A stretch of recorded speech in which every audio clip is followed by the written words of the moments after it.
tell you, 88 miles per hour!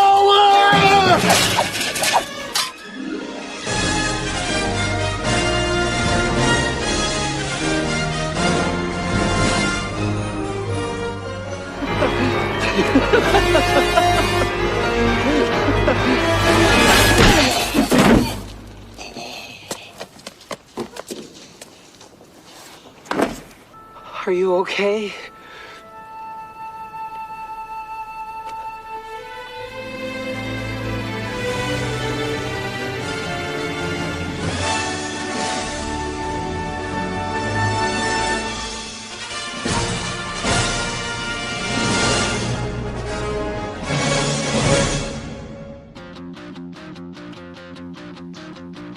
Good evening, Talkin Trashers. Great Scots! Welcome to 8 of Talkin Trash. My name is Jim, and I'm a very grateful alcoholic. Hi, We have Jim. a great episode booked tonight on tap for you. It's going to be a roller coaster ride, so we got a great guest. We got Nicky D, and we got a couple of surprises. And through these past 88 episodes, we've seen all sorts of stories of defeat, triumph, redemption. Whatever. Yeah, thank you, Tim. He wrote the script for me. I did. We're here to spread the word that we can change the recovery landscape together. We tried and it didn't work. We need everybody on board, supporting one another to make this recovery thing work. It's just Facts. recovery is just and addiction. Yeah, Manny says it's just an effing word. Yep. Great thing about it, we're non-denominational. We're not talking about religion. We're talking about how we view recovery on the show. We're not NA, we're not AA. I'm an AA, but and great thing, we're not Bible thumpers. Although we support these things, there's no wrong way to recover, to letting this disease take you. We stress mental health, MAT. We count clean days. Recovery time, clean time is going to be blast tonight. We're going to have a good time. Yep. We should experience strength and hope. Whoops, sorry. No one's putting an eye on an act here, well, besides my script, which Tim gave me a couple hours ago. We're unfiltered. We'll find out later on. And we welcome anybody to our family, as the disease does not discriminate. Okay, hey, what's up, Serenity Treatment Rouge or Red Stick for the Right Time Group? Awesome. We'd like to welcome New Hope Addiction Recovery and the RAC Bracebridge Hall into our fold tonight. Last group of the day. Yeah, there we go. So let's make it a good one. This is unconventional. It's a brand new way to share the message in a different way. Inpatient rehabs that are used to be doing. There is going to be a smoke break, right? So just relax. Hey there, rehabbers. We got some great news for you. We're going to just share how we develop our early recovery. So listen up. This could be crucial information to help you begin that bumpy road that's going to smooth out to recovery. We've all been there. We've all sat in those chairs, but we've taken a different approach, all of us. But to share a common theme on this show, that it's lasting recovery, but it's one day at a time. Our recovery rented, and that our rent is due daily, and I always say that. So we're going to try to give back what was given so freely to us. And as a team here at Talkin Trash, we agreed on some tips and tricks in our early recovery that have changed and developed into new habits through trial and error. We can save you some of that frustration, so dial it in. So don't change that bat channel, kids. It's a real privilege, especially for myself as being the newbie on the block, to be part of your recovery and recognize what responsibility that we have to each other, and especially you out there, our viewers, special to us. We are all equals, and we need you as much as you need us. We have some sad news tonight, and I'm going to throw it back to Tim. Thank you, guys, and buckle up. We're going to have a great. Thanks, Jimmy. Appreciate that. The addiction landscape, the world, it comes with the territory. I'm saying a lot because I'm nervous. I don't like this. A clean timer of ours overdosed at the last week. His name's Frank Kenny. He was with us for 200 days. We have a tribute to him. just crank up your audio system here and dial it in. And we may have problems with the Facebook. I'm looking at it now. So, but yeah, Frank Kenny. Let's take a minute. At this time, please remove your hats and join us in a moment of silence, followed by a tribute honoring Frank Kenny, one of our fallen friends this disease took from us.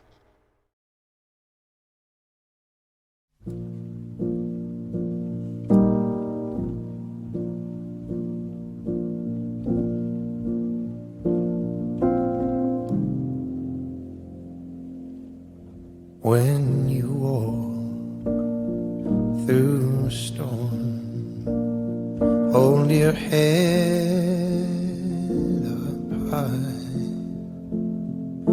and don't be afraid of the dark. At the end of a storm, there's a golden sky and the sweet silver song of a lark.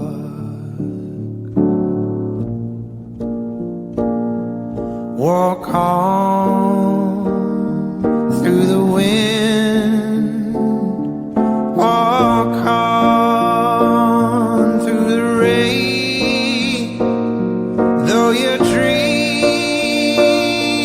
be tossed and blow.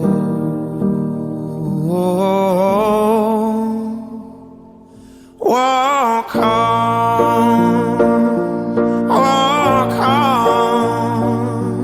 with hope in your heart, and you'll never walk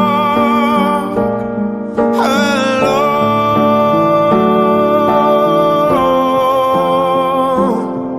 and you'll never walk alone.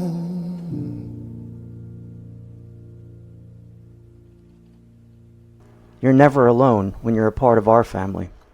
Our hearts and prayers go out to the Kenny family as they mourn the loss of one of their own.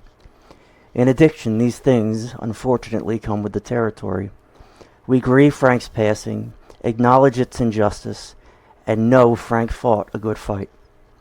God, we ask that you receive our friend into your glory. We'll see Frank again, and we take solace in that. We at Talkin Trash and the Kenny family thank you for your time, your thoughts, and your prayers. So there you have it. Happens, it sucks. It fucking sucks. I fixed Facebook, and that should be working now. So listen, here's the problem with this my friend Frank. He was a known addict. He was in recovery, clean, doing the right things, and he overdosed at the wrong place. If he overdosed at home, they would have been fine. He was somewhere else. I won't get into details. Where they didn't have Narcan. All right, so this is a avoidable death. This is a relapse part of recovery kind of thing. Would he have figured it out after this? Would he have gotten burnt by touching the stove? So let me just real quick. We're 10 minutes in here and everything's driving me nuts. But this is Narcan. It is a nasal spray. It's naloxone hydrochloride. The boxes come with 2. This is my advice. Get 2 boxes, because it took 4 to save my life. Took 3 on somebody I did, 2 on somebody else I did. So like Narcan is available anywhere. You can get it anywhere. So I guess I don't know if you have to pay. I'm pretty sure you have to pay for it at some places. If you can't afford it, if you need Narcan, just send me an email. I'll get you Narcan. We work with Elizabeth. She has Narcan. But there's national things out there for Narcan. Naloxoneforall.com. It's the same as nextdistro.org. They'll get you Narcan if you can't afford it. Flag down the local EMT guys when they're having coffee, asking for some Narcan. You save them a trip, So like, this is an avoidable thing, and it pisses. it's so frustrating because it's just it doesn't have to happen. Every household, unfortunately, these days should have Narcan. Fentanyl. Give you a little idea. Fentanyl is measured in micrograms, like Percocet is milligrams. Fentanyl is so granular that it's measured in micrograms. So think about, Hernando fucking cutting up your bags of heroin, and he slips a little more micrograms into a bag. Dunzo. No Narcan's going to pull you out of that. And there's some Narcan that won't work on some of this fentanyl. And a lot of this fentanyl has xylazine in it, whatever the fuck that is, some animal tranquilizer. So, I mean, stop doing drugs. I've heard that, but, we're here to just kind of help you get there. I don't know. Narcan is so important. Please get some Narcan. So that was a solemn way to start the show. That was a responsibility. So we're just going to keep it light. We have Nicky D in the house tonight. He's an OG of our show. We love him. He's a good time. And, we're just going to kind of go around, tell some stories, have a few laughs in Frank's honor, because, if you're laughing, you're not using. I can tell you that much. So, laughter is part of recovery. Way more than relapse is part of recovery. So we're going to go around the horn here and just check in with it.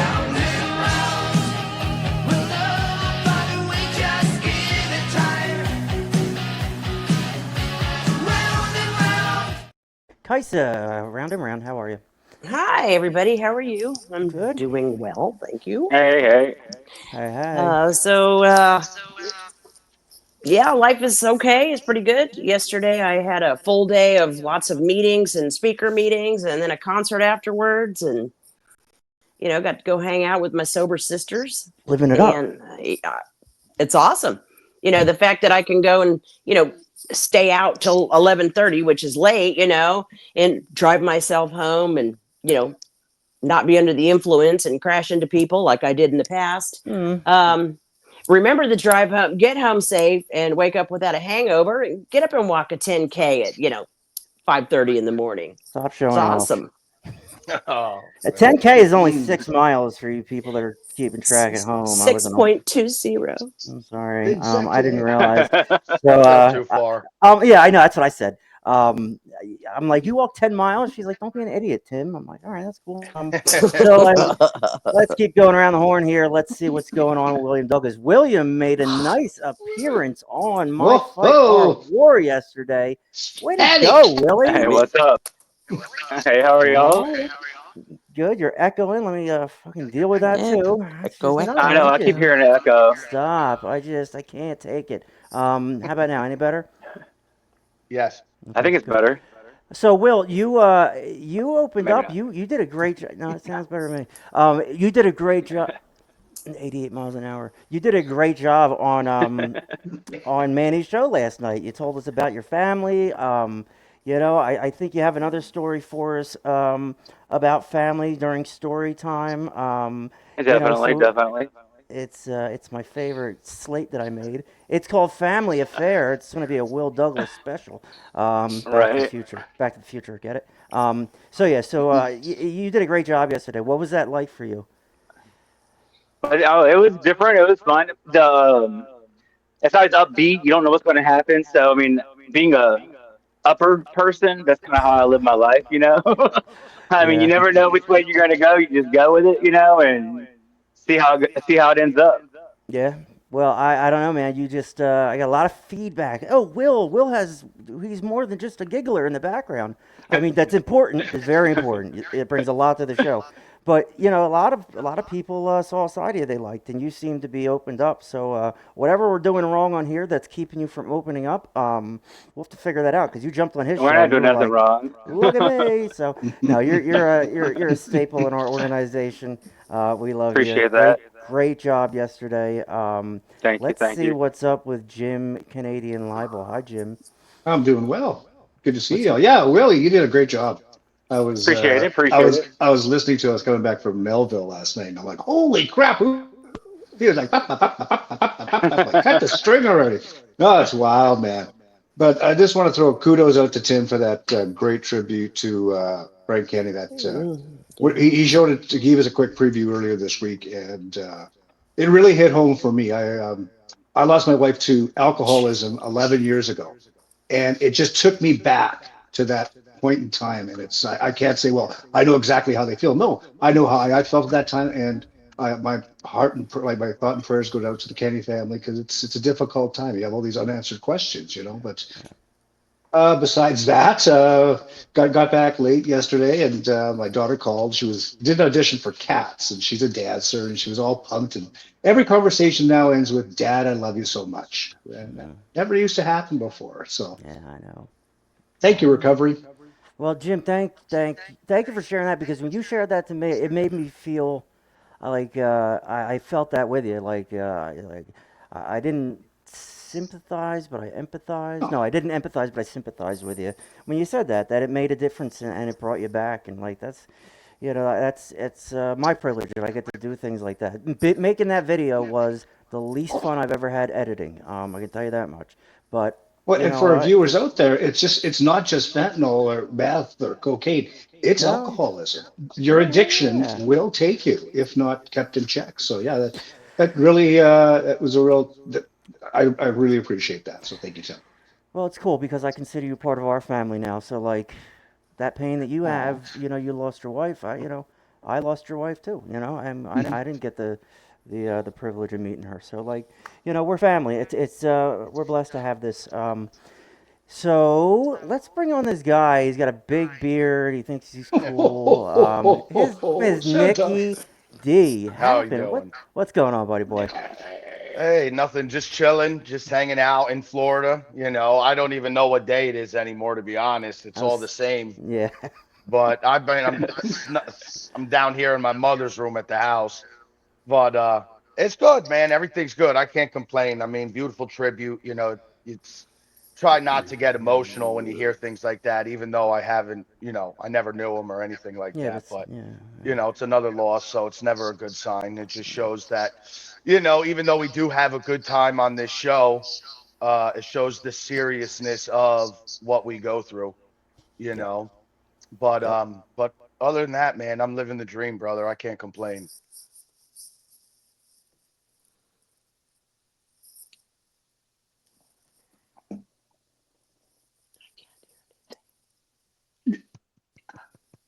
Jimmy? Timothy. I know. I'm trying to fix this goddamn thing. Hold on. Oh, How about We now? are so organized here. What a disaster. It's StreamYard. I pay for this fucking service. Anyway, maybe I'll turn my mic down. Maybe I'm too hot. So anyway, Oh yeah. Nick was part of our show when it started William. Behave. back in March or February or whatever last year, and we went separate ways, unfortunately. But we're gonna bring him back into the fold a little bit here. He's a character. Holy shit, is he a character? So we're happy to have Will here. We're happy to have Jim here, Kaisa, and Nicky D. It just feels fitting to have you back in the fold. Does everybody else hear the echo, or is it just me? I yeah, hear it's it. it's I hear there. I'm just Play. Yeah. I'm tuning it out. Yeah. Mm-hmm. You guys talk amongst yourself. I'm gonna do stuff. You may take these headphones off and try to see that. Oh, never mind. Go ahead. Well, So tell Jim, go ahead, tell one of your stories. one of my stories? Well, actually, Yeah. okay. So it's funny because my kids were asking me like, we have a very like now my daughters are asking me about like when I was growing up and stuff. Took me back to how I really look back how my addictive personality started at like 2 years old. I Oh was wow. yeah, well, okay, so we're at my mom's cousin's beach, and everybody's outside playing cards or whatever. And I, being this mischievous little shit that I was, I scurried and looked through my mom's purse, and I found some chocolate. So I ate the whole freaking bar.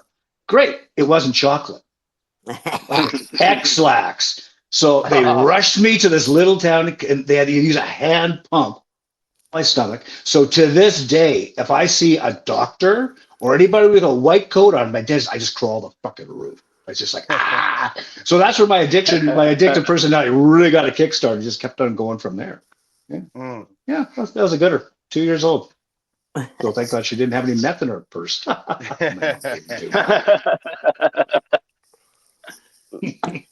Next. Kaisa, tell us a story. Okay. Okay. All right. So, Did everybody hear me? I'm back. Yeah. yeah. Okay. Hey, Tim. Yeah. Hi Yay, everybody. Hey. Tim. No echo. Jim, what was the title of that story? Oh my God, it's fucking That work. was just one of my that was my journal one. Okay, go ahead. You go. Gotcha. Okay. We took the help. Who's next? Kaiser. Okay. Kaisa. I'm next. Hi. I'm Which one Kaisa. is it? Golly. Hi. Okay. So I know I gave you a nice little list of names, and now I can't remember which one's what. Here, I'll roll through them. Okay. Oh, That Um, there's one's that. There's yours. a. Yep. okay. I'll do that one. Okay. Howdy, neighbor. All right. So Hey. one night before I got sober, I came home from a bar and yeah, hammered down, of course.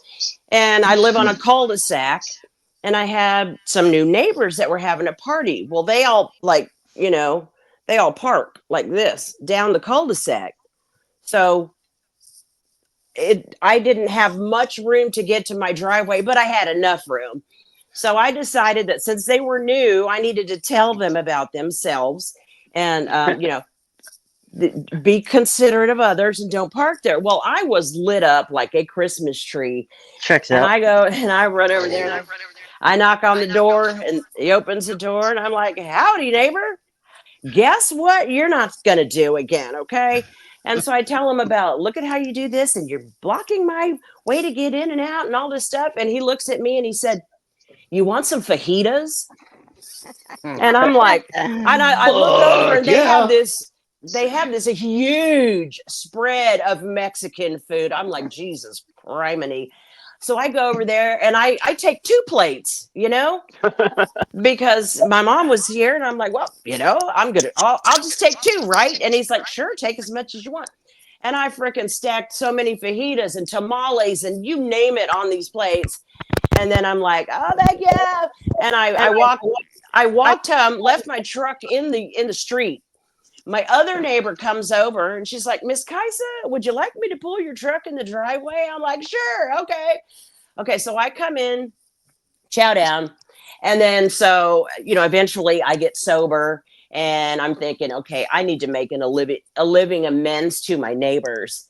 And I have, and they're wonderful people and they're very kind and they're amazing and I just love them and I'm really glad that on a daily basis I can be a much better person than I was back then. So that's my howdy neighbor story. Were the fajitas good? Oh my God, yes. All right, good. All right, Yeah. good. Chicken, beef, and pork. Oh, you can't go Ooh. wrong. Yeah. All right. I guess I'll go next. Okay.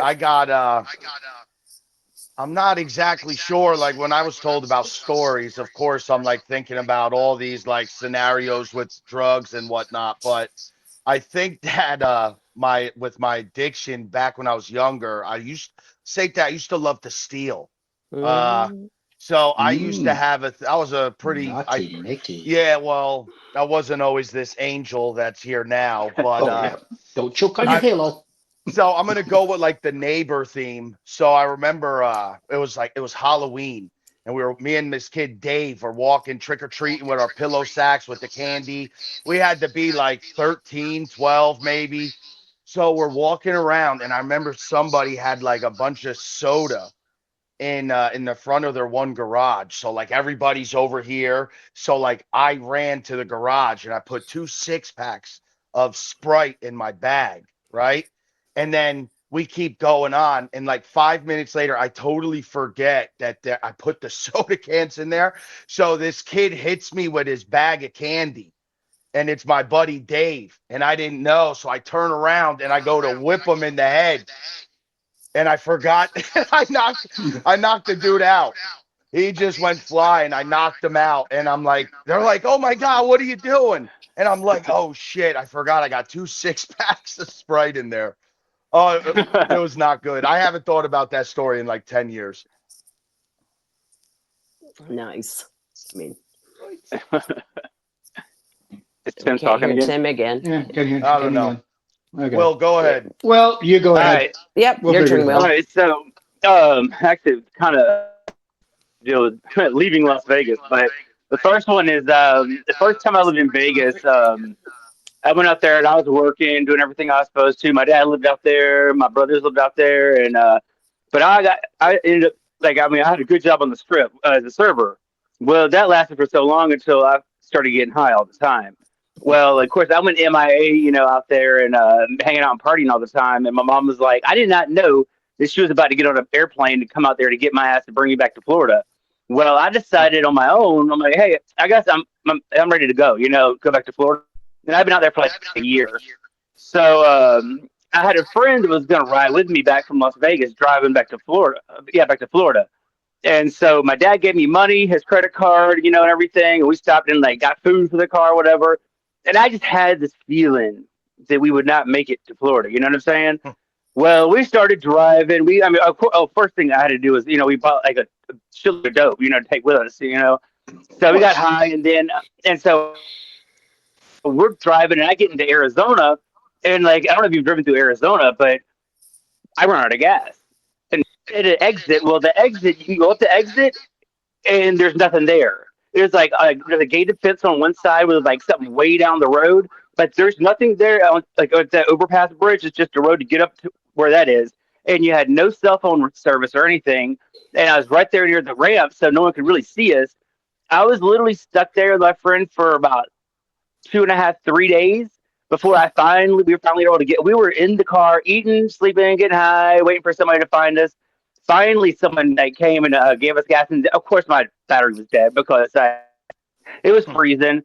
And finally, we were able to make it to the gas station, and then I called my mom, and so got a hotel room. But I was literally stuck in Arizona for about 4 days, thinking I was never getting out. I never did make it to Florida. Turned around, went back to Vegas.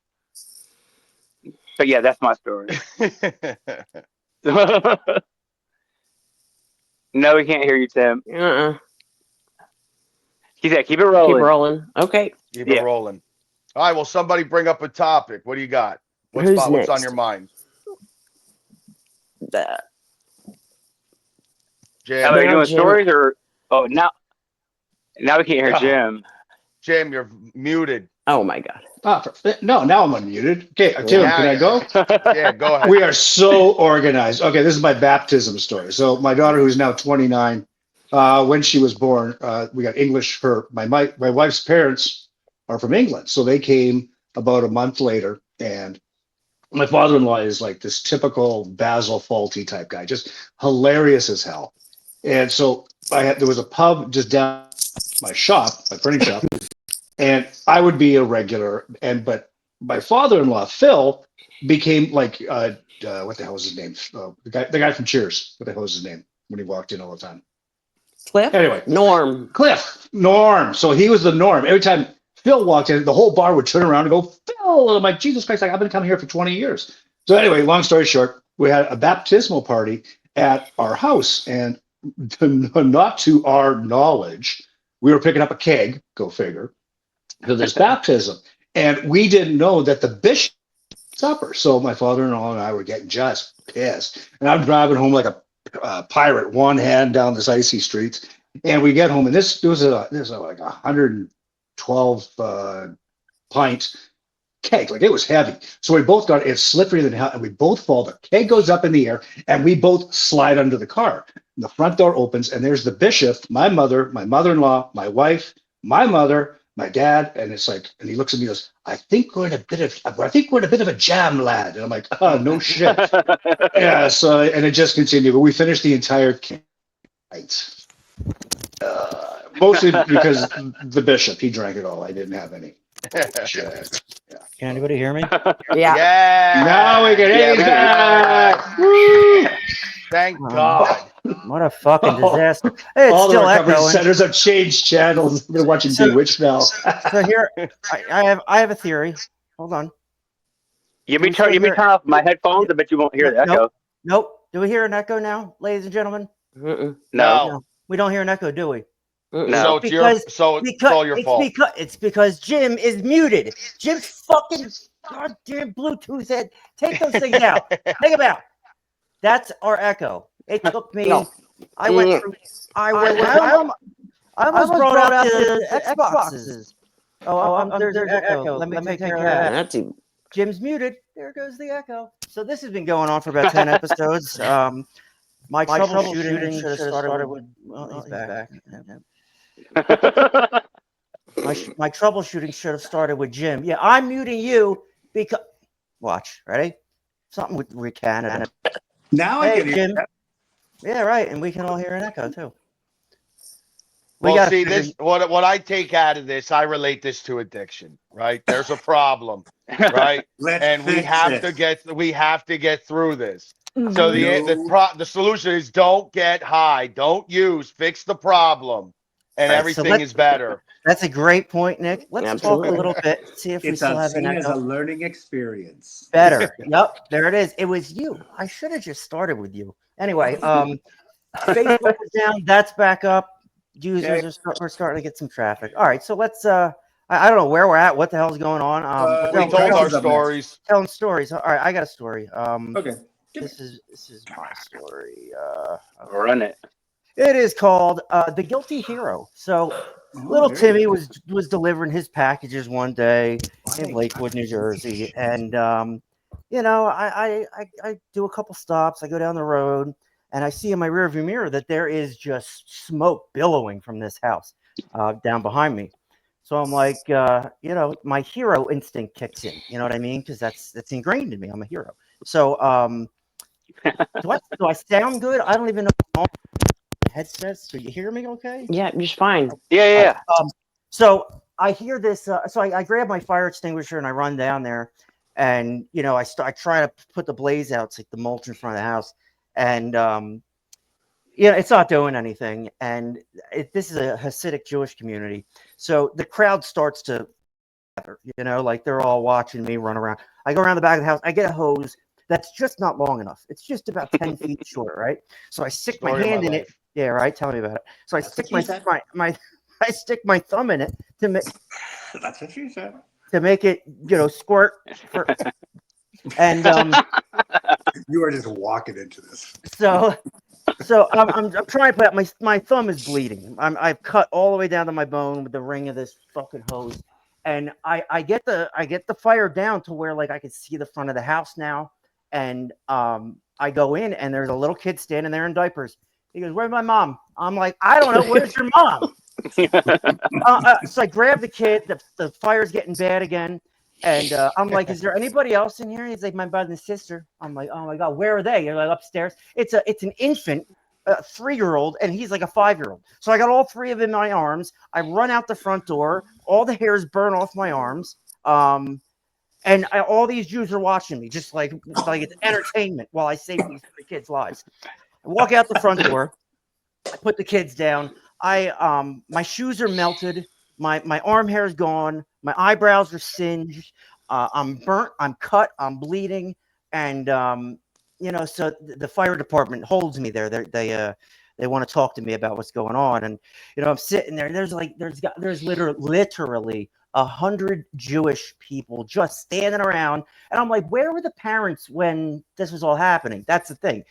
Anyway, I won't get into that. So I get a bottle of Manischewitz and $20. Good deal. They hold me for an hour. I call my boss. I'm like, "Listen, I just put out a fire and saved a bunch of kids from a house." He's like, "How many stops you got left?" "Okay, yeah, I got about 130. He's like, "All right, you got to have to get going here." I'm like, "Okay, do you give a shit that I did this?" So it was great. Tim's the best, right? He's made the paper, dude saved lives. What a great guy. Here's the thing, and I'm just going to be honest about this. I think I started that fire. So like,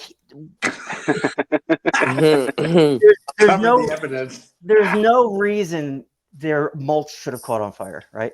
And I smoked 10 packs a day while I was delivering, and I drove past that house, and I'm pretty sure I flicked a cigarette out, hit their mulch, and set their house on fire. So I just did my duty, but yeah, I'm an asshole. Who's next? I'm just gonna pick one. No, Arizona rearranged. Who's this? That's me. Go on. Okay, so rearranged. Yep. So one night I was home and I had done my usual drinking and whatever else, and somebody had given me an Ambien to help me sleep. I had a problem. I've had a problem sleeping for years and years and years. So anyway, I wake up in the morning and I walk out into the living room and I'm like, what in the hell happened here? Well, my pool furniture was inside the house.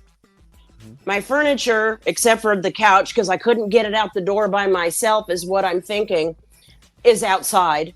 Yep. I have burns. I have pan burns on my arm because I must have sleepwalked, made myself something to eat, and then I rearranged the furniture.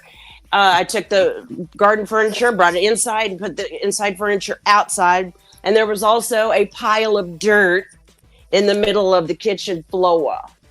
So I think I was going to plant something there. And then eventually I made it back to my bed, and I have absolutely no recollection at all. Kaisa, how many Ambien did you take? I took one, but I would also sure have about been. that? Yeah, I mean, my friend only gave me one, Okay. but I had also been drinking, excessively, and then taking other things, which I couldn't tell you what it was, but I promise I took something else, and then the Ambien on top of that.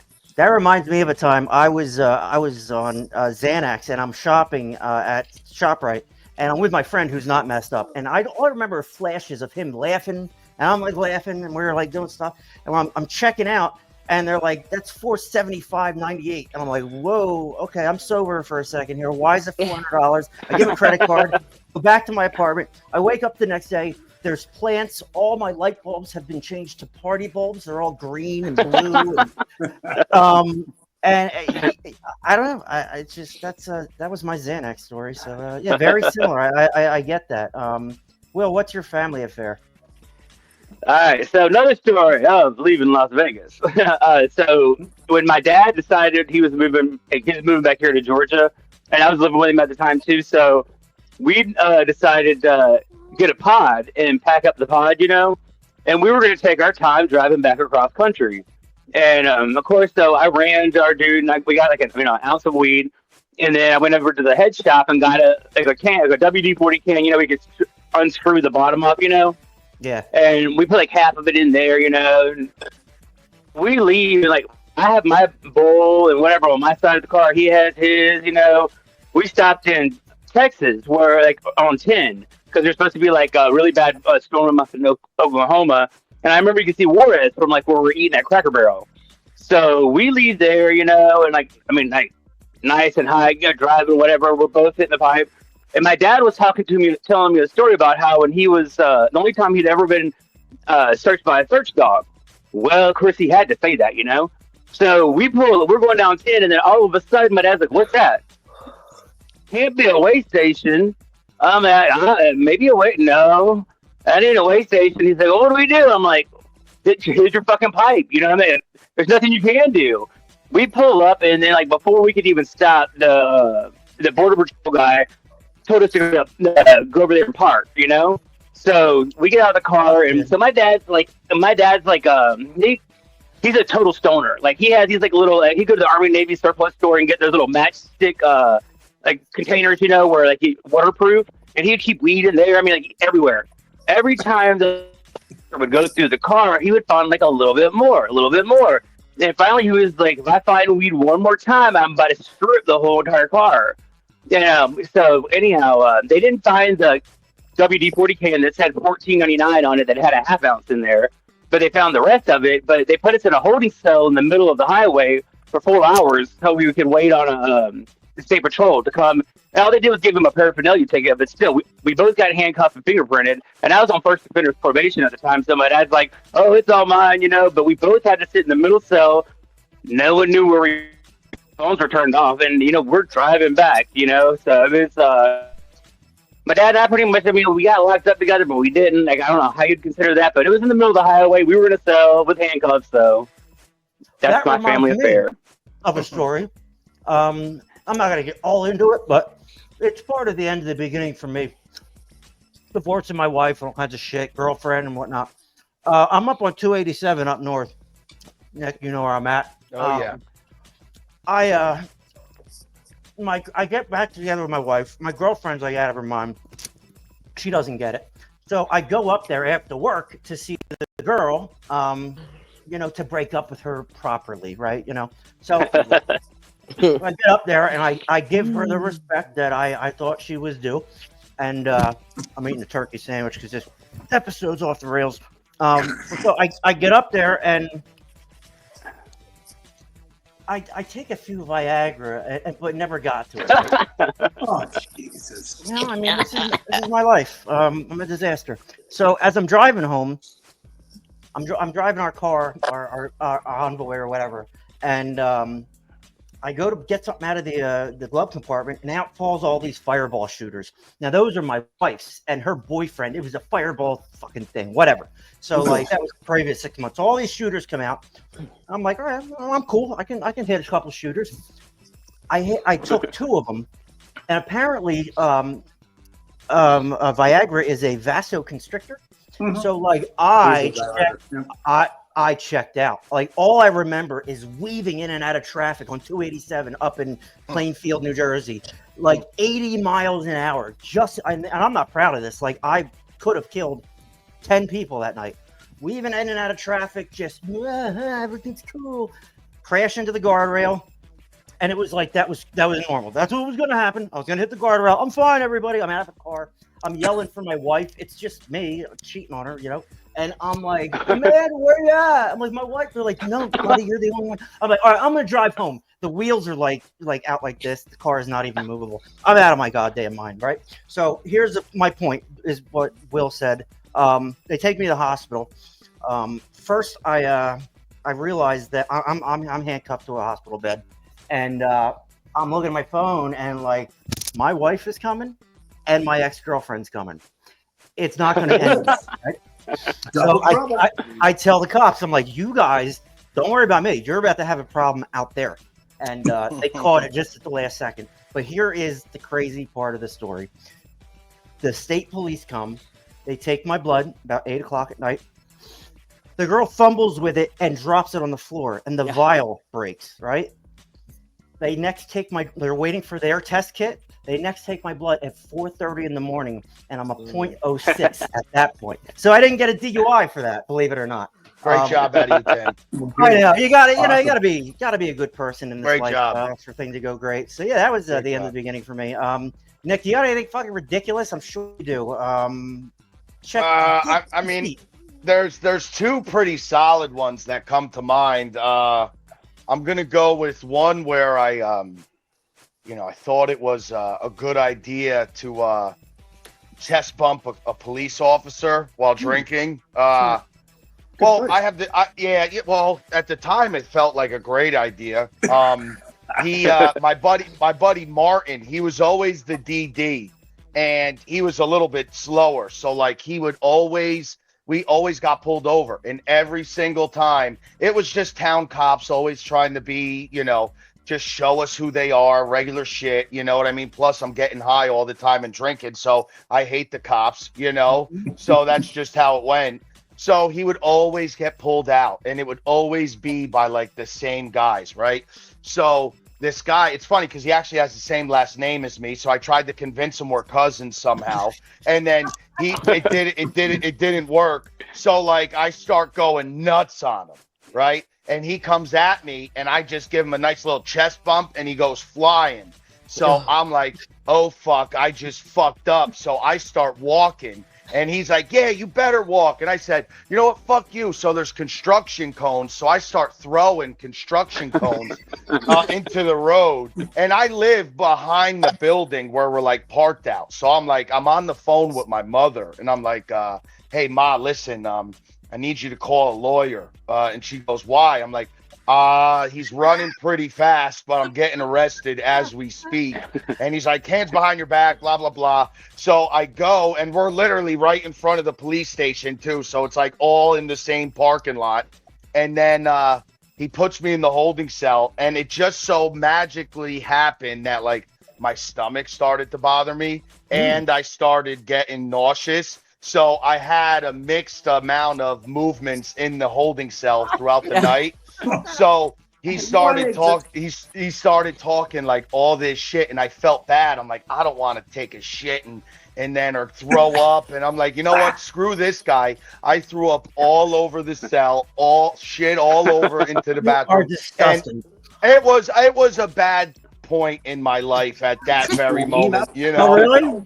I'm like, yeah, I'm like, dude, I was on the phone with my mom. You couldn't wait a minute, like at least let you know.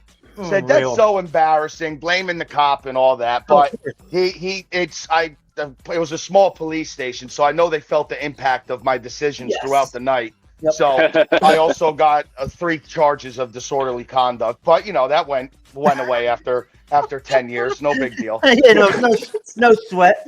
Yeah. What town was this in? West Caldwell. Oh yeah. All right, no, Yeah, local way New York. up north. Yeah.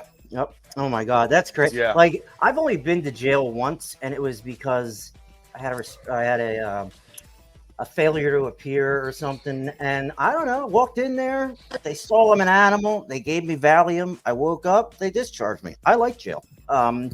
So Yeah, well, I never really got in trouble. And I narrowly avoided some serious trouble. So let's see, Kaisa, you have this one I want to know about. It is not on my watch. Okay, so what had happened was I was headed to work one morning, and this was in that last 3-year span where I was drinking all the time, every day, all the time. So I'm on my way to work, and I'd been drinking. You know, obviously I'm drinking. And I remember I had to throw up, so I opened the door and I threw up. Still driving. Mhm. I didn't pull over for that kind of shit nonsense. No, absolutely not. And I see over here in the distance, I see a man getting out of his car and grabbing a woman and trying to shove her in his car. And I was like, the fuck did I just see? And so there was, the median, there was no way for me to turn around. So I had to go up a little bit, and I just mashed on the gas. And the only thing that came to my mind was not on my watch. And I whipped my truck around, and she had gotten loose of this guy, and she comes running across the median. And I said, "Oh my God, did you know that guy?" And she's like, "No, no, no." And I'm like, "Get in." And so she jumps in my car, my truck, and we take off down the road, and he starts chasing us. And she's freaking out, and I'm like, "Don't worry, honey. I live in Texas. I have a concealed carry. Don't worry, because if I have to use deadly force, I will. I don't want to, but I will." Well, it turns out that she just worked up at the end of the street at some, I don't know, credit collection place. Anyway, so I pulled in and I opened the door and I let her out. Now, I should have called the police, but I did not, because I had been drinking. And she, I asked her if she was okay, and she was pretty upset. And she said she'd be all right. And then I made sure she got inside. And I don't know where the guy went, but then I had to turn back around and go back the same way so I could go to work. But I didn't see him then. Unbelievable. Not that I'm a story one-upper, but you're just triggering things in my mind. Everybody. Yeah. This whole thing's been like that. Yeah. So two things that you talked about. One was you don't stop for throwing up. Well, I was driving on the Parkway, and I was snorting Oxycontin up my nose just as much as I get up there, and I'm just like stuffed up. I'm like, I can't get more up there. I'm doing 75 miles an hour, and I sneeze, and I got a handful of Oxycontin snot. So obviously, what do I do? A, do I wipe it off? Hell B, no. do I eat it? Or Eat C, it. do I eat it? I eat it. So Good for you. there's that, and then there's a time my kids will tell you about this one. We go to 7-Eleven in Brick Township, New Jersey, and the 7-Eleven right next to it's the Arrowhead, the bar, and I'm just getting cigarettes or something, and they're old enough to sit in the back, lock the car, it's fine. And I get out, and my daughter's like, "Dad," and she points over, and some guy is beating on a girl outside the bar. I'm like, all right. I'm on the phone with 911 as I'm walking over there. My kids are watching from the car.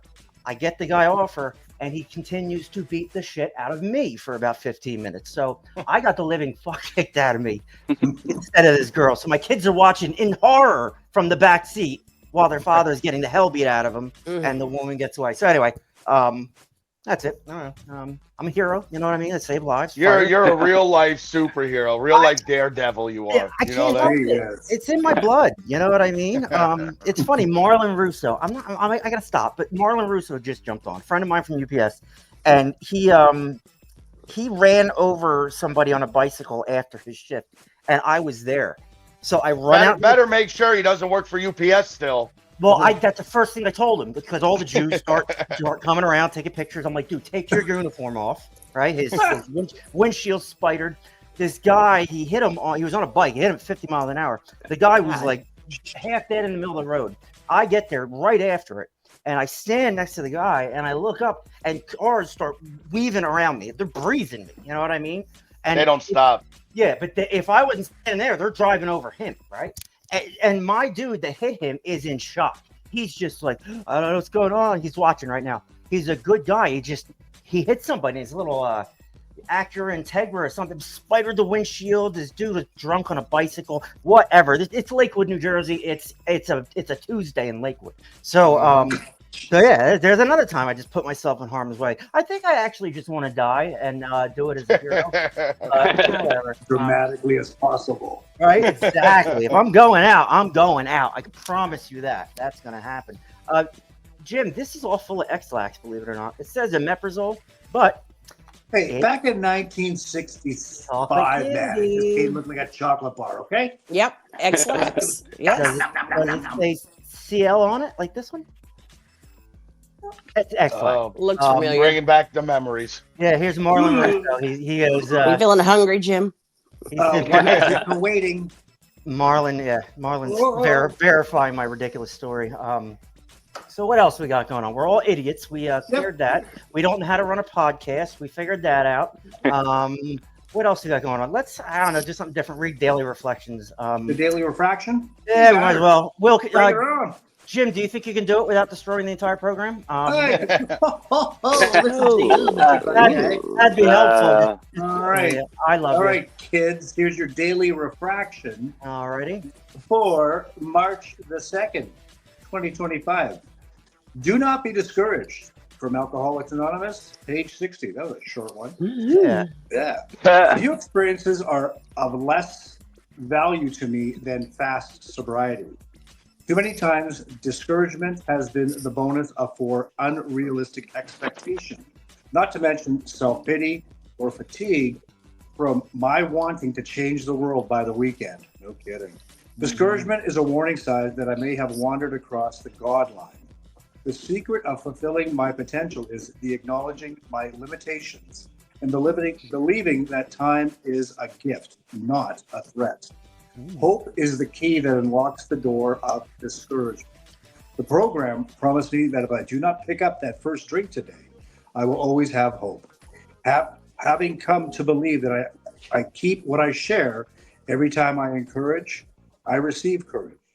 It is with others that, with the grace of God and the fellowship of AA, I trudge that road of happy destiny. May I always remember that the power within me is far greater than the fear before me. May I always have patience, for I am on that right road. Daily Refractions. Always hits home. Always hits home. You know what I mean? It's what it's all about. That's a pretty sweet. Yeah. Okay. So let's see here. We were going to talk. Tyson wanted to talk about early in recovery, even like people that are probably not sitting in the rehabs anymore. But when we're in rehab, like is there any like habits? How do we develop new habits? We have all these terrible old habits that we now have to, in recovery, stop doing. We need to figure out new ways to live, right? I could have benefited from direct talk about how to do that very specific thing, because that's really step 1, 2, and 3, 4, 5. Like when you get out of rehab, what do I do in the morning instead of snorting a line of OxyContin? Well, should I read the Bible, or should I make coffee, or make my bed? What should I do? And like I had to find that stuff out through trial and error, and it took me 6 years. But like, where do you start? Kaisa, I know you have thoughts on it. Hit me with it. Okay, so when I went to rehab, they strongly suggested AA, and they provided AA literature. So we were suggested to read Upon Awakening every morning. So you get into a routine of reading the same passage every day. Um, we didn't have our cell phones. They took our cell phones away, which was actually a very good thing. Oh yeah. And we had assignments we had to do. We had to eat at a certain time. We had to make our beds. We did our laundry on a certain day, and we get into this routine. Um, so you're there for 4 weeks, and you do that every day.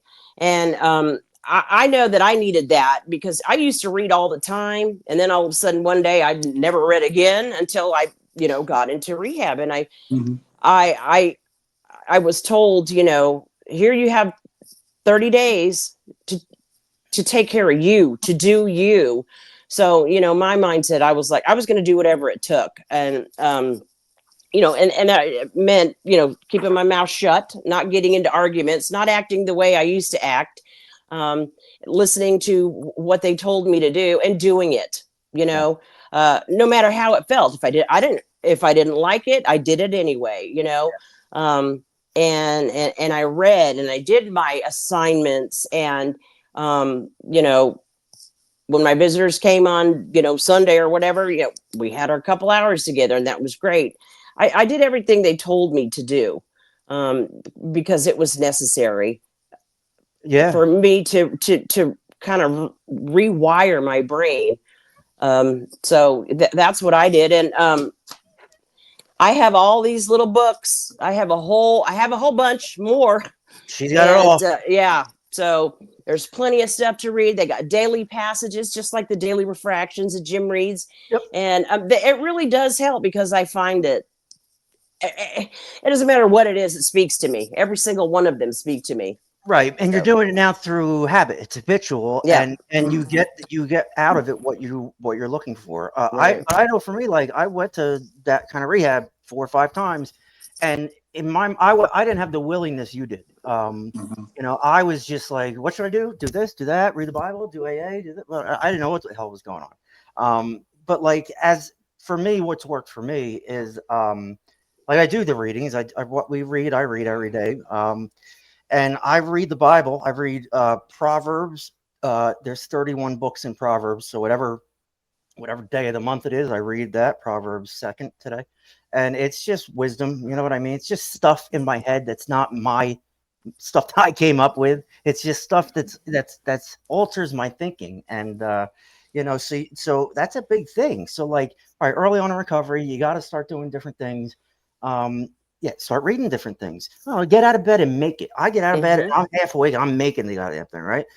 By the time I walk out of my room to get coffee, everything's perfect in here. I Mhm. like I have this routine, but it didn't just come. It doesn't sound like a big deal, but like to addicts who like woke up, where's my drug? Where's my drink? Like to change into this to pump the brakes and be like, okay, this is life. I have to do this and this and this, and the slowing down is what scared me. I was used to everything going so fast, and yeah. So I do a couple of readings. My mental health is important. I'm nuts, right? So like I figured that out. It took a while to figure that one out, and so I take care of my physical health, my mental health, Mhm. my spiritual health. And those are the three things. If you can get your mind around it, and there's no cookie cutter perfect way to do it, right, guys? Like Mm-mm.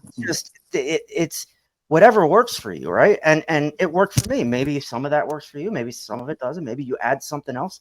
But like Nick, I'm interested to hear like what your routine is, like especially early on, and then like now 6, 7 years sober. 8 years, but it's Yeah. okay. You, I'm no, done. but like honestly, I'm glad that we're talking about topics, because honestly, like the most important part of recovery is the initial, Yep. right when you get in. Like I was a firm believer of, people in the treatment centers, especially like a lot of them are being told what to do, Yeah. right? hey, wake up, or, listen, there's going to be some that are motivated, right, to go start the readings and do it. Like, Tim, you'll have your little morning groups that people run by themselves. And then you got the ones that are like willing, but partially willing to do, certain things. But once the treatment's over, then what? What do you do when you're in an Oxford house? Yeah. Right? Mhm. Now I don't have somebody telling me what to do. Now it's on my own accord, right? Scary So thing. I wasn't inpatient this time around, right? So when I got clean this time around, I would do everything they told me to do. So I had to get comfortable with being uncomfortable. And I Mhm. always had something to say about anything. So I Yeah. was told to take the cotton out of my ears and put it in my mouth, right? So Mhm. listen to what's being said to you. If you're used to talking, shut up. Mm. Just listen. So 90 meetings in 90 days. It's there to build a routine for Yep. you to Mm-hmm. get used to things, right? So I got my phone back, right? And I would have like a motivational thing sent to me every morning at 8 o'clock. Mm-hmm. So I would wake up to something motivational. And even though it took me a minute to find my higher power and do what needed to be done, I would get down and pray. Whether it worked, whether it didn't, I Yep. did it. And then I would go to a 12 o'clock AA meeting. And then at nighttime, I would go to an NA meeting. But I filled my days based on recovery based things, Yep. you know? Yep. And yeah, I don't want to do it all the time. Like, I Mhm. didn't go to the NA barbecues to go, be all NA and stuff. I went Yeah. for the free food. Like, let's Right. keep it 100. Like, Exactly. they Mm-hmm. give you free Yeah. food.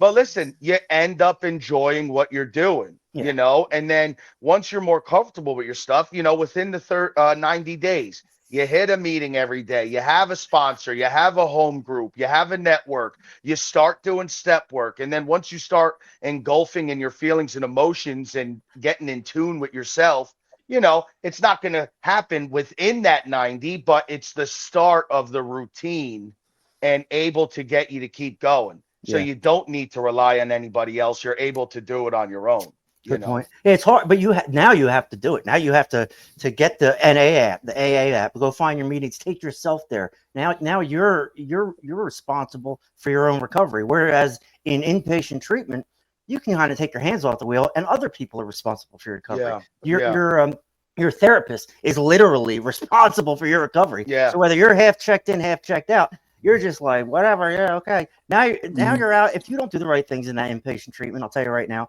you're gonna walk out. You're gonna find yourself in an Oxford house, and you're gonna be like, this place smells funny. I don't like anything that's happening, and like, but I'll give you a week. You know what I mean? But then Yeah. there's people. That was me a few times.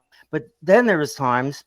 Other people, I see other people do it. I try and emulate it. All right, what I'm doing is not working. What are you doing? Right. So like that's a big thing. Like we're here. Like if you just open your eyes and shut your ears a little bit and look around, there are people trying. Like Nick was, like Heisa was. Just look around. You'll find these people.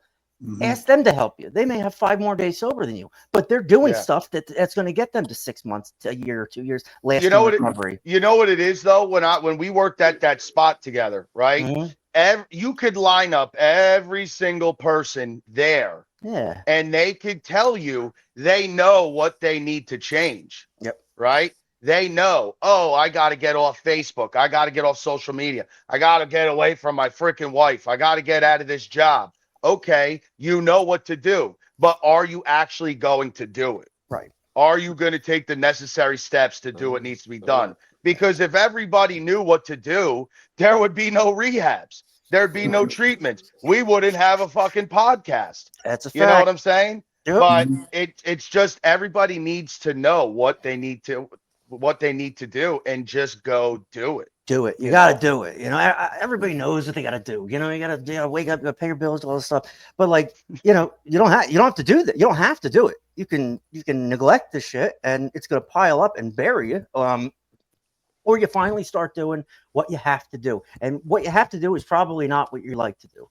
You have to get uncomfortable Yeah, I mean, and then walk through it. Do But it. you have to experience it, right, guys? Like it's not something that you can be told. You have to be like, all right, I'll do this. I hate it, and then you do it. You're like, oh shit, I didn't really hate it. Like I got this out of it, and that out of it, and then you start going through these things, and you realize that, oh shit, stuff's not that bad. Maybe, Open-mindedness. yep, Mm-hmm.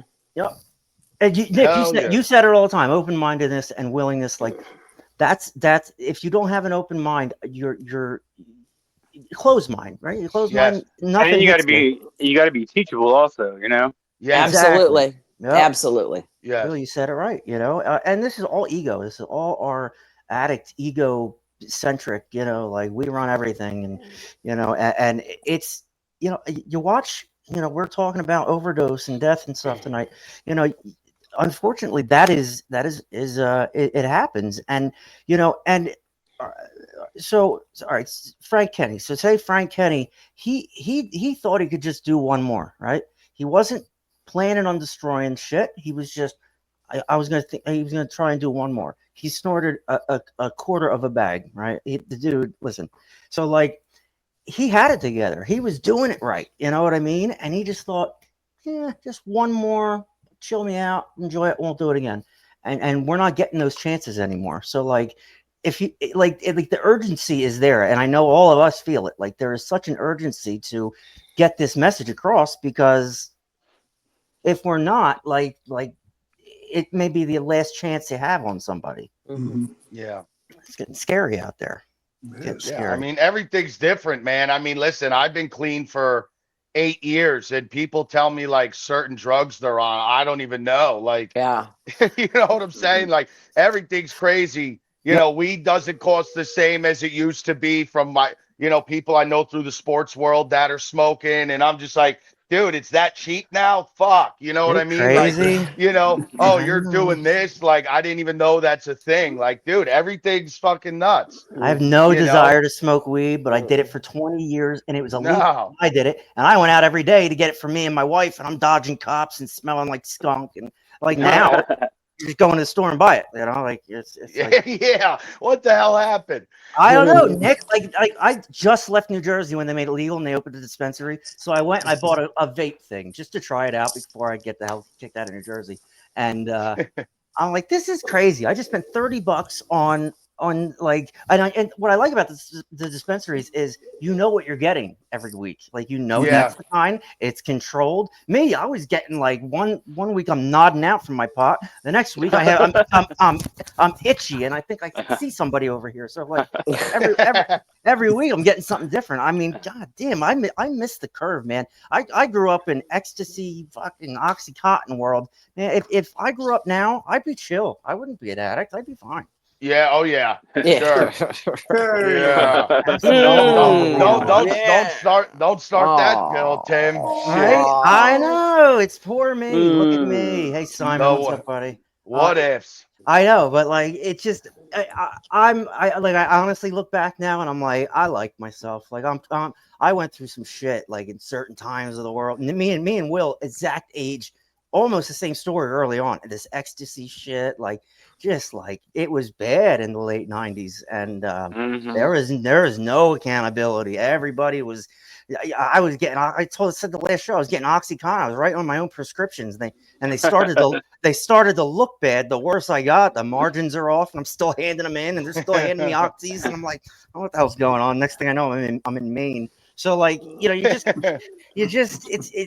it's a different world now. So yeah, you can get weed and you can chill out and do your thing and address your what's the other shit? Ketamine, like that's a whole thing now. Boy. Like it's nuts. Like I could go on Facebook, spend $400, and have ketamine. I could have Viagra. I could have Xanax. I could just spend, as long as I got the money, they'll send it to you. You know what I mean? And yeah, it's unbelievable. You look at this stuff and like, man, if I grew up today, I would just be smoking weed and being like, that stuff's nuts. Like, I'm good on that. Oh, fentanyl kills you? No, thank you. You're so full of shit, Tim. You're so right? full of shit. I know. Yeah. If I grew up today, I'd probably be in the same exact spot. Yeah, you're probably right. Yep. I'd be like, if not worse. do you have the good fentanyl? Because I heard his fentanyl isn't great. I'm going to try yours. So, like, that's how it is. Yeah, yeah, coulda, woulda, shoulda. You know what I mean? So like, You know what's crazy though, Tim? Like now, I don't know what it is. I keep looking at this fucking slogan, new habits in early recovery. And honestly, the best times I had in recovery was in early recovery. yeah, You know what yeah, I mean? no Like shit. it was great times. Obviously, it's a roller coaster.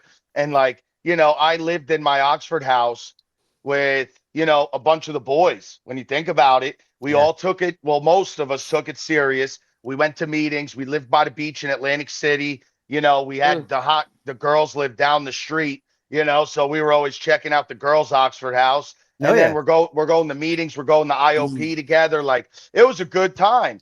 I almost tried to get them to make like an Oxford house for people who had like years clean Yeah, because it exactly. was I had a great time. And you're right. It is a great time. There's two roads there. There's too much of a great time over here with the girls, or there's too much. But like you're Yeah. right. There is a moderate. If you just pick and choose, it's there to. It's fun. It is. Meetings are fun. Meeting people's fun. You start doing the stupid shit, going to the Cape May Zoo or whatever, and it's like fun stuff. Like because you're living with people that are living now too, and you're all just like. Yeah. You smell that? Yeah, it smells like barbecue. I like the way that smells. So do I. Look at that. We're sober. Well, when you're with like-minded people, Yeah. Mhm. it's a good time. Yeah. Like when I was getting high, dude, like I didn't trust anybody. Why? Because I was hanging out with people that were just like me. And like, we're getting high, having a good time, but meanwhile, we're in our head like I need him to go to the bathroom so I could go in his wallet, Yeah. Yep. or Mhm. and like all my issues were like self-created issues, whether it's Yeah. with men, whether it's with women, family. It was a lot of self-created shit, Yeah. you know? Yep. It's funny, Pretty and we fucking. blame it. We blame everything else, everybody else's fault. It's not our. You know what I mean? Until Yeah, you it wasn't start. me. Yeah, not my fault. I just caught a bad break. Yeah. Agreed. Yeah. Simon says, "I rob you, you rob me." Mhm. It's like for me until I started taking accountability for my actions and, like you said, shutting your mouth and opening your ears a little bit. You can see that it's there for you if you want it. And then there's those fucking idiots, like the rehab idiots that just in and out and playing with this and that, and they're dead. And that I've seen it. I don't know, way too many times. And and that's if they're lucky. You know what I mean? If no, not if they're lucky. No, they're lucky if they make it back to rehab. They end up dead because their guards down. They think they're invincible. Especially you go to rehab, you think you're invincible. You think like, oh, I didn't die, he died. I don't know. So like it's a tough game to play. But you're right, Nick. It can be fun early on. You know what I mean? People get So addicted to going to rehab, you're looking at one. yeah. I mean, Know that I've had my fill, but go ahead, Kaisa. when I was in rehab, we had to do 2 classes to get a 4-hour pass. 2 weeks in, and we had to go around the room, and everybody had to say how many times they'd been to rehab. Well, I mean, I Oh was freaking Lord. out because I hear people saying 14 times, 5, 8, whatever, and I say one, and the Mhm. guy that was Everybody leading looks the at you. the group, he's like, how dare you say something like that? And I'm like, what? I mean, he got pissed at me and like started to, he didn't cuss at me, but he just may well have. Yep. And he's like, look at all these people in here, and all the time they keep coming back, and da da da. And I just said, you know what? Just don't underestimate me. That's all I Yeah. got to say, dude. And I never spoke to him again because I was like, how dare him talk Yeah. to me like that? Because you don't know me. Chuck doesn't like the rehab idiots thing. I Fuck was one that. of them. Sorry, I Chuck. was I was one of them, so I can say, yeah, right, exactly. You get into this world that's like foreign to you. Like for me, when I got into rehab world and all that stuff, I was like, this is awesome. Like there's girls, there's cheesesteaks. I'm on a comfortable bed. There's a TV on the wall. This is like the greatest thing ever. I was But delivered packages yesterday, so like, every you know, rehab is so different, though. well, that's Mhm. the Dude, thing. Like, I went to an old monastery, you know what I mm, mean, on the top of a hill. And it was like dead winter. And then the rehab that we worked at, you would have thought you were at a 5-star fucking resort, dude. yeah, yep, exactly. It's insane. It's insane. Yeah, I went to everybody knows I went to Maine. My first rehab at 19 years old. It was no rehab. It was a work camp for people that families and the world didn't want them anymore. And I detoxed digging a hole for 2 weeks. So that was You cool. know You what, know what I Tim? mean? Go in the main is why you saved the Jewish people in Lakewood because of me. You're probably right. You're probably right. Yeah. Can't help it. Listen, not all heroes wear capes, everybody. So, I don't know. We're, I went a little over because we got a lot of people watching now, and the first start of the show was a disaster. Let's do the clean time. We got to do that. Kaisa will take over, and we'll give her a little room to breathe while she does the clean time. Yay! Well, it's that time. It is clean time. What is clean time, you ask? Well, glad you asked, because I'm going to tell you. Clean time is the amount of days or years that you've been clean and sober. We're a family here on T-Dubs, so let's get into our clean time segment. Mitch Callum, sorry, 38 days. Ella Shaper, 44 days. Matthew D, 45 days. Go, Matthew. And LaRonda Shirley, 61 days. Corbin T. Johnson, 69 days. Go, Corbin. Seymour Butts, 70 days. Misty Hayes, 80 days. Good job. Misty Hayes. Deborah H., I can't see, 86 days. 86. Daisy McLean, 102 days. Jeanette Ara, 103 days. James Cobb, 116 days. Dustin Wells, 123 days. Tara Dixon, she's got 126 days. Clean toes. Timothy F, 126 days. Go Tim. Jason D, 148 days. Bridget Shiaz, 150 days. EW, 154 days. He does. Haley McDermott, 163 days. Go Haley. Skylar S, 164 days. Yay. David McDowell, 184. Valencia K, 189 days. They're quick. These are quick. Vanessa M, 209 days. Sorry, all of them. Edward, Monty Fonty, 218 days. Alex Tree, 220 days. Hi, Alex. Jesse and Jay, 222 days. Daniel G, 227 days. Michaela Booker, 249 days. Good job. David D, 259 days. AJ Hamilton, 262 days. Steve W. Croyke, 279 days. Tony J, 284 days. Wow, these are quick. Maria Escalada, 292 days. 300. Jen Magner, 300 days. Go, Jen. Jared Black, 305 days. Oh. Mandy G, Kissy Kissy, 351 days. Lauren. Go, girl. Jamie Michelle, 358 days. Deshaun Booker, 373 days. Desiree Murphy, Hong Kong, 393 days. Ricky McGregor, 94 days. Cassie Spencer, 407 days. ADM, 438 days. Greg Lippa, 464 days. Good job, buddy. Ronnie J, our friend, 477 days.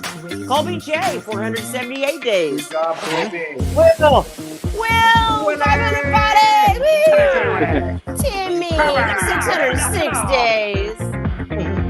Jimmy Leibel, 3 years. Amelia Quattro, 3 years. Good job. April Pritchard, 3 years. Go, April. Go, April. Jeffrey S, 3 years. Go, Jeffrey. Go, Jeffrey. Tyler Brandon, 4 years. Stella Montez, 4 years. Good job.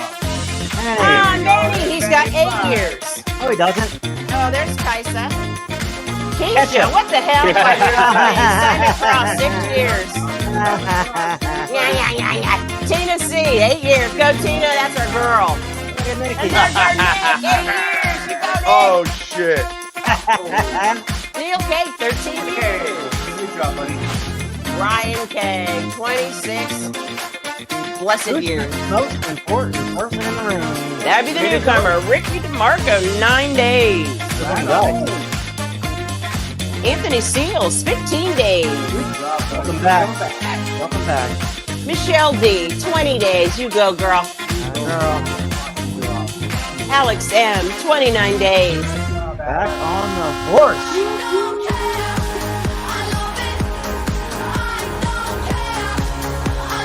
So this is where Jim should be saying, hey, if you want to be on screen time, Hey, way to go, email us. Trevor. Great job. If you want to be on screen time, email me. Nobody can hear you. Yeah, right? Anyway, Yeah, just send me a freaking email. I'll put you on. Hit us up on those socials: Facebook, Instagram, TikTok, YouTube.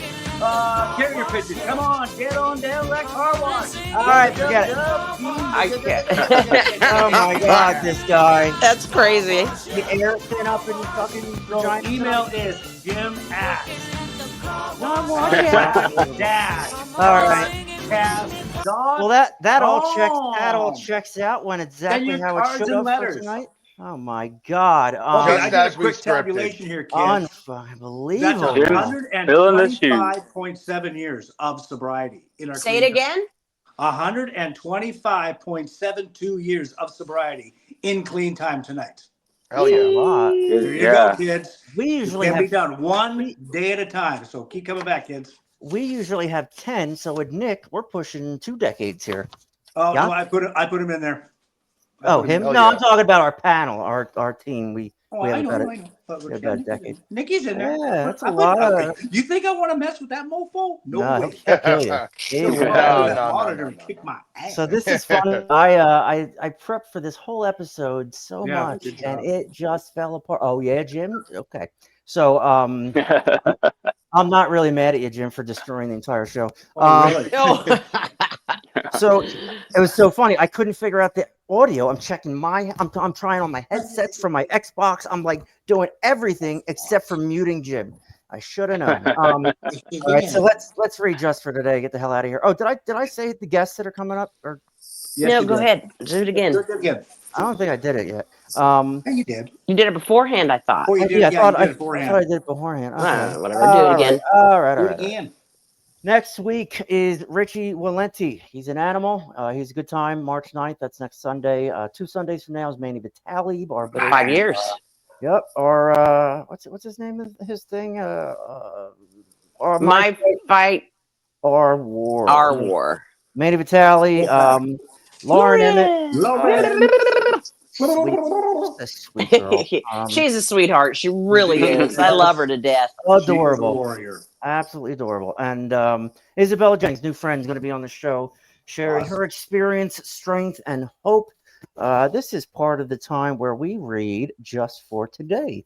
And Will Douglas does that for us. So, Will, would you like to I read gotcha. just for today? Sure. Success. Any form of success was frightening and unfamiliar. Before coming to recovery, few of us had much experience with success. Every attempt to stop using in our own hand ended in failure. We had begun to give up hope or finding any relief from active addiction. We had grown accustomed to failure, thinking it was just part. Yep. Checks out. Next page. Right. When we stay clean, we begin to experience success in our lives. We begin to take pride in our accomplishments. We start to take healthy risks. We may take some knocks in the process. But even these can be counted as successes if we learn from them. Sometimes when we fulfill a goal, we hesitate to pat ourselves on the back for fear. Next, that we will seem arrogant.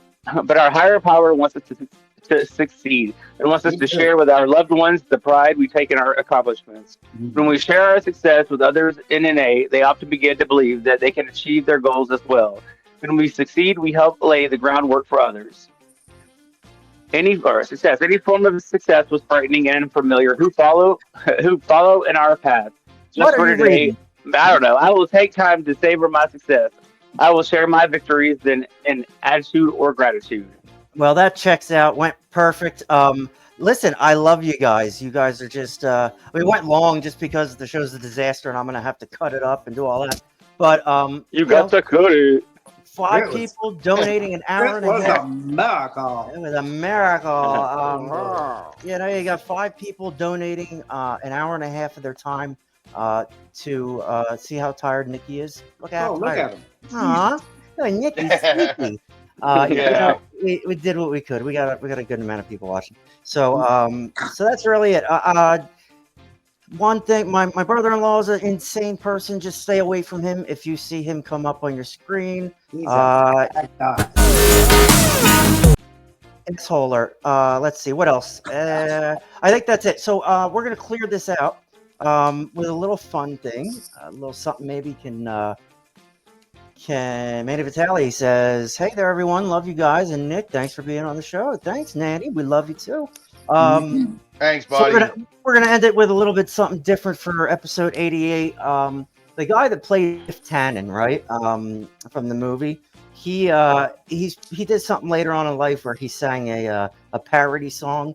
So that's gonna end this out here as a little laughter, a little levity to end the episode. Thanks everybody, and we'll see you on Wednesday. Keep coming back, team.